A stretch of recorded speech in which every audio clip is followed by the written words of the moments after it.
We are now in the calm of the storm.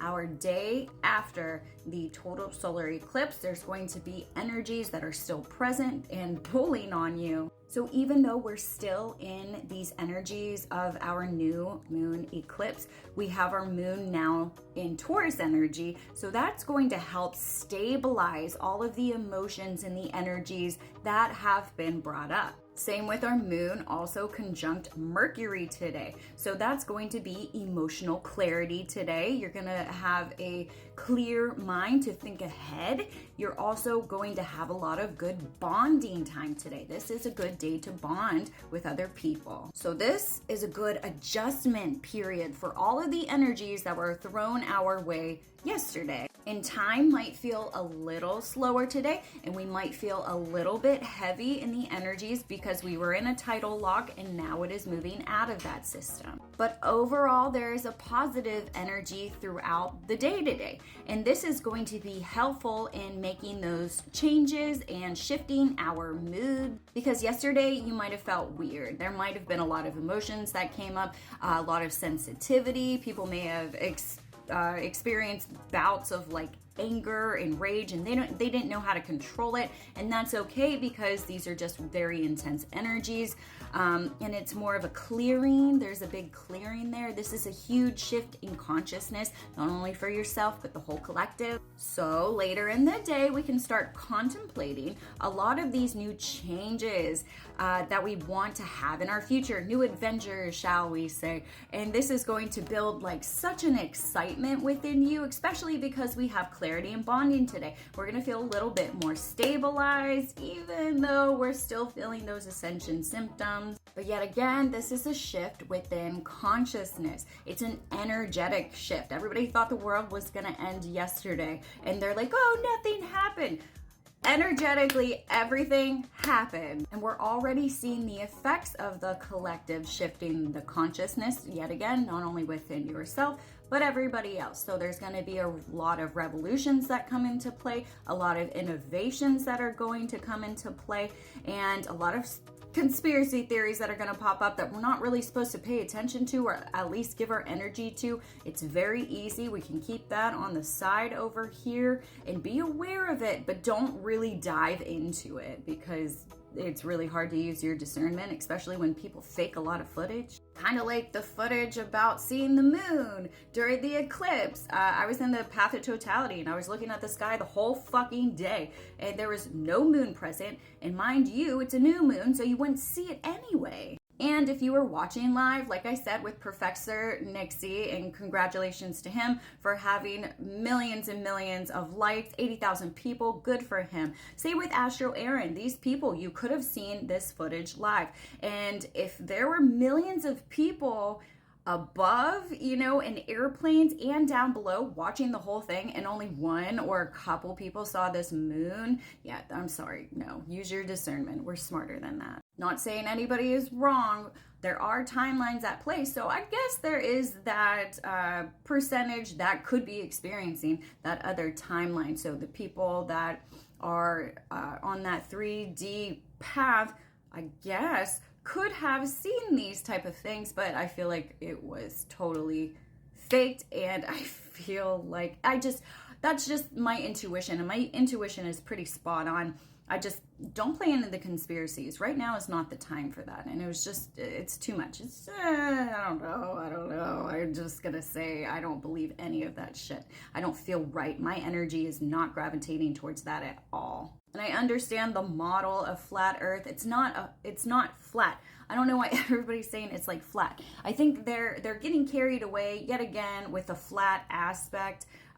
It's not what they think. It is a spherical shape because of the toric field that's going around it and creates this basically this magnetic field around it, this energetic field that we can't really escape because that's not the point of being on Earth. We have to be in this little bubble. However, it has been taken over yet again by the elites and controlling the ionosphere and the frequencies, also creating a net over that toric field because they don't want it to open up. But too bad, it's going to happen anyway. They know it. But Earth is not flat. There are things underneath our planet. There are catacombs and pockets of reservoirs and aquifers.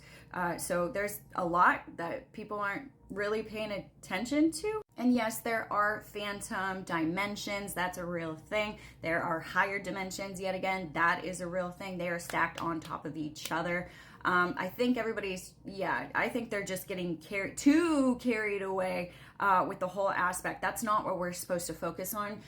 That's why I don't touch on it. That's not the focus. We're not supposed to go there.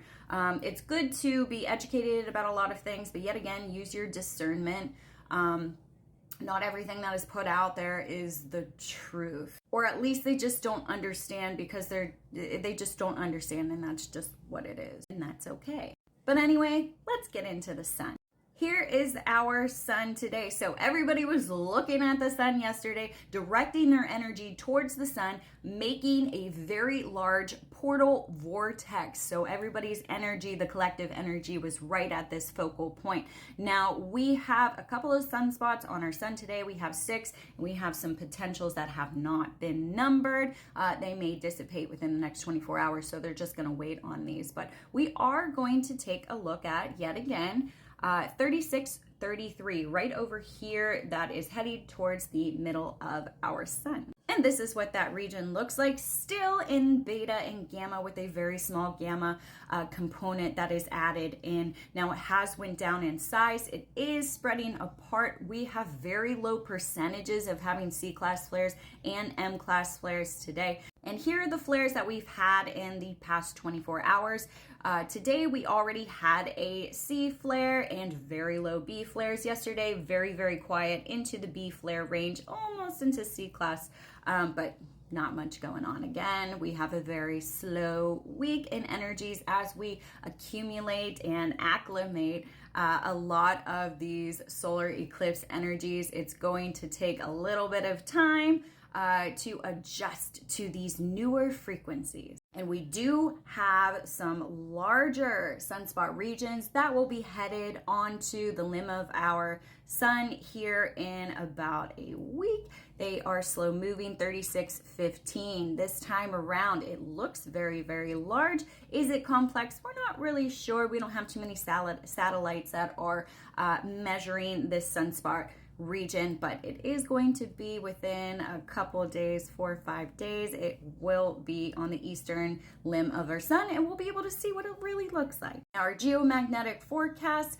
we're going to hit those active KP 3 and 4 levels. However, we're not into active geomagnetic storm levels, 40% in the high latitude areas to see any aurora. And our solar wind speeds were around 420, so just a little uptick from what it was yesterday. Very quiet. And here's our Schumann. So yesterday we hit a peak of 42. We did have this beautiful rainbow spike right here, and you can see it jump all the way into our gamma range, all the way into mode 4. Now the frequency, not super high. It will raise, especially because, look, some density. So baby rainbow blast that we had all the way into mode 4 with our gamma frequencies and a lot of density today, some purging. Now this is that after effect. Everybody's stabilizing their emotions. And we're also getting light in our Schumann in Italy. So there's something going on. So our eclipse energies are going to help us break out of those old patterns, those old cycles. And the energy today is going to help stabilize our emotions and our energy. Now we're still in Mercury retrograde until the 25th this month.